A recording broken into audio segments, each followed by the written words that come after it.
মারামারি ও হাঙ্গা দাঙ্গা হচ্ছে, আমাদের দেশের মুসলমান তো তাহলে নষ্ট হয়ে যাচ্ছে না। মুসলমান ধর্ম শান্তির একটা ধর্ম।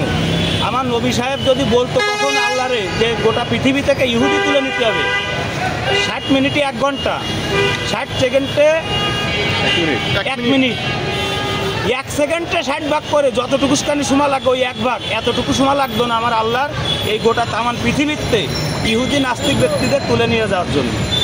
তাহলে তারা তো এটা আল্লাহর দ্বারা চায়নি। সে তো বলেছে যে আমি কাদেরকে ইমানের দাওয়াত দেব, সবাই যদি এদেরকে তুলে নেওয়া হয় তাহলে তো সবাই আল্লাহ অনুসারী, তাহলে আমি ইমানের দাওয়াত দেবো কাদের?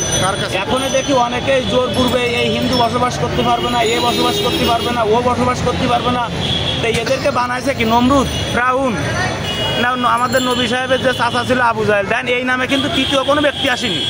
এই যে 3 জন ব্যক্তি নামে করণে কারণ নাম দেন আছে কিনা, আমি ওই একটা ব্যক্তির নাম শুনেছি ফিরআউন, ওই একজনের নাম শুনেছি নমরুদ, ওই একজনের নাম শুনেছি আবু জাহেল, কিন্তু আত্মকারণ নাম শুনিনি। আর আপনারা কেউ শুনেছেন? কোনো বই পুস্তকে আছে? কোনো বড় ধরনের আর কেউ নেতা হতে পারেছে? তাহলে আমরা চাই সঠিকভাবে মুসলমানকে মসজিদে যাবে একটা ব্যক্তি, সেও মুসলমান, আমিও মুসলমান, আর একজন যে মসজিদে যাচ্ছে আর বাসায় যাচ্ছে সেও মুসলমান। আবার যারা এই যে জামাতে ও বিভিন্ন তরিকায় চলতেছে, যারা মাজার পূজারি আছে তারাও মুসলমান।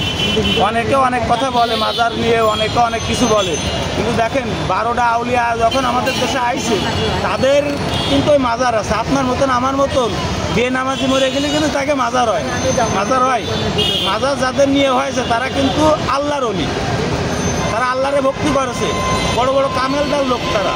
জাগের সময় মানে যাদের একটু সময় আমরা হাজার গুণ জালেম করে বলছি, তারা যে তরিকা বলেছে আমরা তার উল্টো তরিকা করি। এখন দেন আমাদের দেশটা এরকম একটা সৃজনশীল হয়ে গেছে যে হত্যাকাণ্ড তো হত্যাকাণ্ড রয়ে যাবে এবং হয়ে যাবে।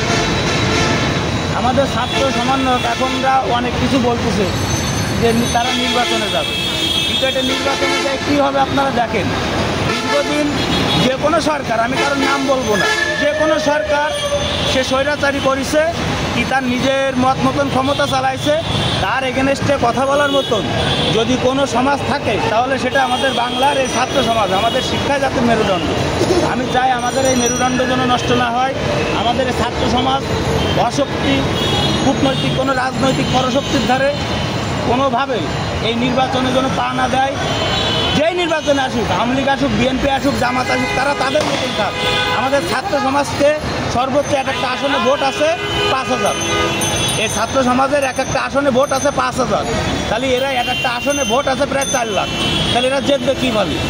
এদেরকে যদি নির্বাচনে নেওয়া হচ্ছে মানে এদের বুক পিট মেরে দেওয়া হচ্ছে। আমরা সাধারণ ছাত্রর চোখ মুখ লাল দেখেছি 5ই আগস্টের আগে যুদ্ধের সময়, তাদের পাশে আমরা ছিলাম, আমরা তাদের দেখেছি চোখ মুখ লাল টকটক হয়ে গেছে, চোখ মুখ অনেক সময় নীল হয়ে গেছে। এই যে রাবার বুলেট বিভিন্ন জিনিস টিয়ারসেল ছোড়ার জন্য তাদের এই চোখে সমস্যা হয়েছে।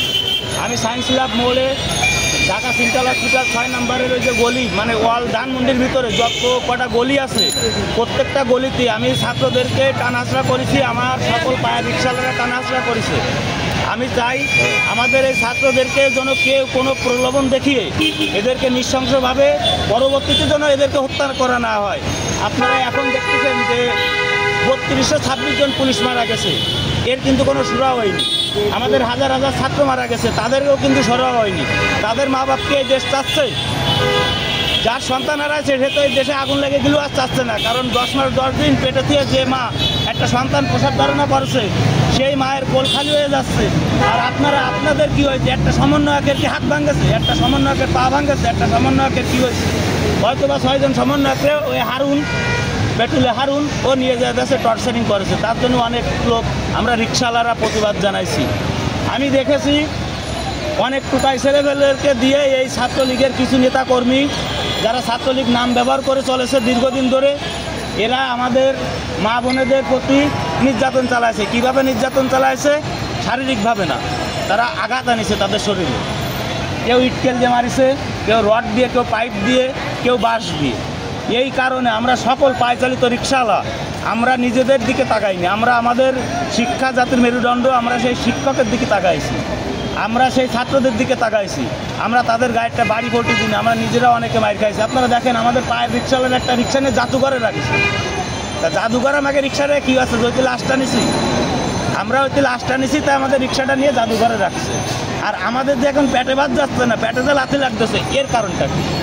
এখন আমি যে চাউলটা খেতাম কয়েকদিন আগে 55 টাকা, সেই চাউলটা এখন হয়েছে 65 টাকা। তাহলে এই যে 10 টাকা 5 মাসের ভিতরে 10 টাকা বেড়ে গেছে, তাহলে যদি আরও 2 বছর থাকে তাহলে কয় টাকা বাড়বে?